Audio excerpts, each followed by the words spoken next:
Here we have Mark 1 Legacy J plate 91 with a 160mm suspension lift on it. It's got cruise control fitted, new battery. It's a very tidy vehicle inside. When I bought it, it was one of the best ones I've seen. Again, these rusted like crazy for their day. Got front winch bumper, which is bolted all the way up through the chassis there, both sides. Goes up to about here. Solid bit of kit. Got your SMD lights, which are adjustable.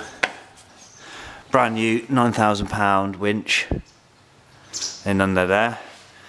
Obviously fits around the bumper. That's where you plug it in to use a remote. Recovery eyes. Was red, obviously. Bonnet's also very good. So I know these rusted quite badly as well. She's tidy. 2-litre engine.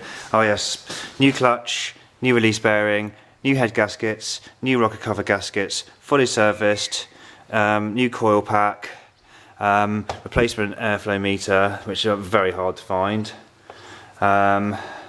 new cam belt, new tensioners, well basically new everything really. I rebuilt the whole lot. This is where your winch controls go through, so you can turn it on and off inside the cab rather than having to come out and do it. Right, see you in a minute.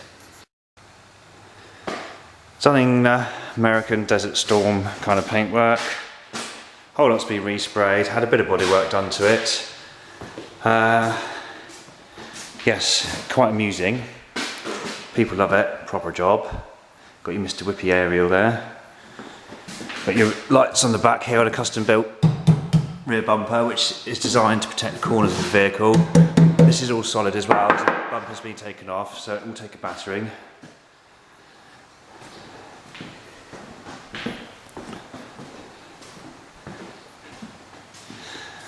Right, well we'll start on the rear and here. This had a lot of welding work in under here. All has been replaced in under all the way around. I don't know if you can see it. It's had 4 new shocks, genuine round. There's the turret suspension lift. It's had a new fuel filler neck and breather pipe because that was completely rotten. If you look down here, these are built in to the sill. They're 3mm thick rock sliders, so you don't damage the sills when you're off-road. Got 4 new tyres. They're not massively off-road use ones, but I use this every day on the road. These are Forester wheels with 25mm spacers, and there is some clearance there. Same the other side. Had a lot of welding on the rear. That was the only bit of welding was in under the rear here, all the way around in here. Don't know if you can see this. This has all been welded. Solid. Again, rock sliders. Front end, new.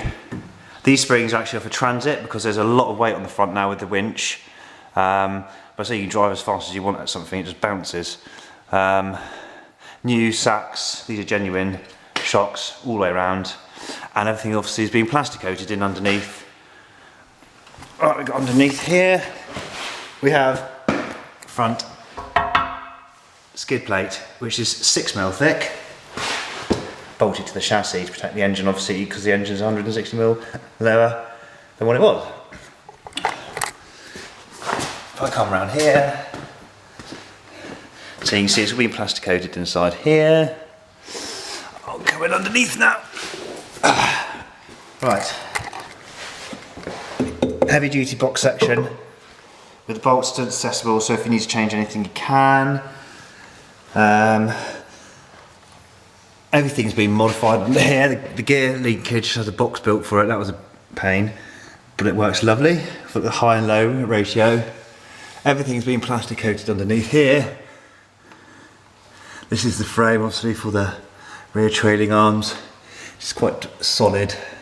I have been off-roading it once up in Worcester. I drove up there, went off-roading for 2 days and then drove it back. And it's like a quad, you just point and go basically. Tyres I suppose you could put knobblies on and make a difference.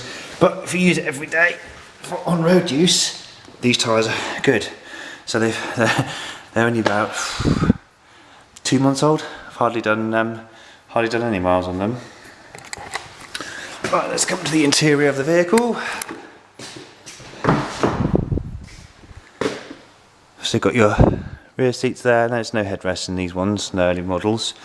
Here you've got your, that's for your tree strap. That's the remote control for the winch.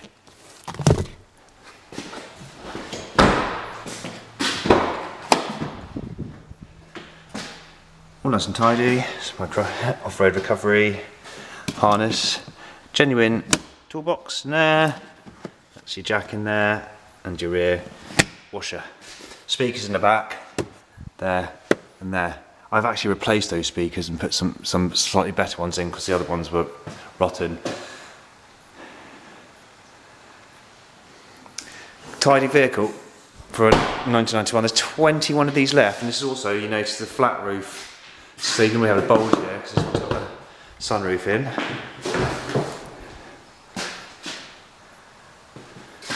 Tennis ball for the dogs. Where your rock sliders are. Everything's been plastic coated under there as well. Oh, that's locked. That's actually for a GoPro camera, so when you're off-road you can film it. Just come around the side. New windscreen wipers there. And here we have the interior. 119,293 miles. Everything works inside here. Genuine Subaru radio. Here you'll see I've got a little plug here somewhere. There it is. This is to activate your winch. Got your big red key. Pop it in here. Winch on. Winch off. So you don't have to get out to do it, which is good. The only other thing you have to get out to do is plug the wire in.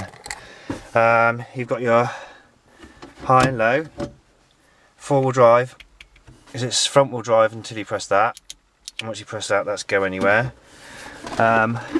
She is very tidy for her age. She's been looked after, an old boy had her. The only thing I haven't managed to do is put a gaiter around the gear sticks, obviously if everything's been extended. This model does actually have the cruise control, which can be temperamental, but once you hold it down and get it working, it's lovely. It just sits 75-80 all day. There's no difference in road handling quality. So everything's the same as it was. It handles the road just because it's higher, but all the subframe obviously and everything else is where it used to be. See, and everything's just been extended 160mm, which is 6¼ inches. No rust. Bit of mud. No rust. So you've got your front and rear lights. The switches are here. Fronts, and believe you me, they are bright. Bright as. And then you've got your rear as well. A lot of work's been put into this. That's where you plug your control for the winch in there. The wire's long enough to reach right to the rear of the vehicle as well. Yeah, a lot of work's been put into this, a lot of money. I'm a bit of a reluctance to let it go, but I've got too many cars at the minute, and I've got to make a decision, so I'm selling my Subaru stock. I have got a few other rare Subarus. If you're interested, contact me or email me through eBay. Any questions, please ask. Thank you very much, and happy bidding.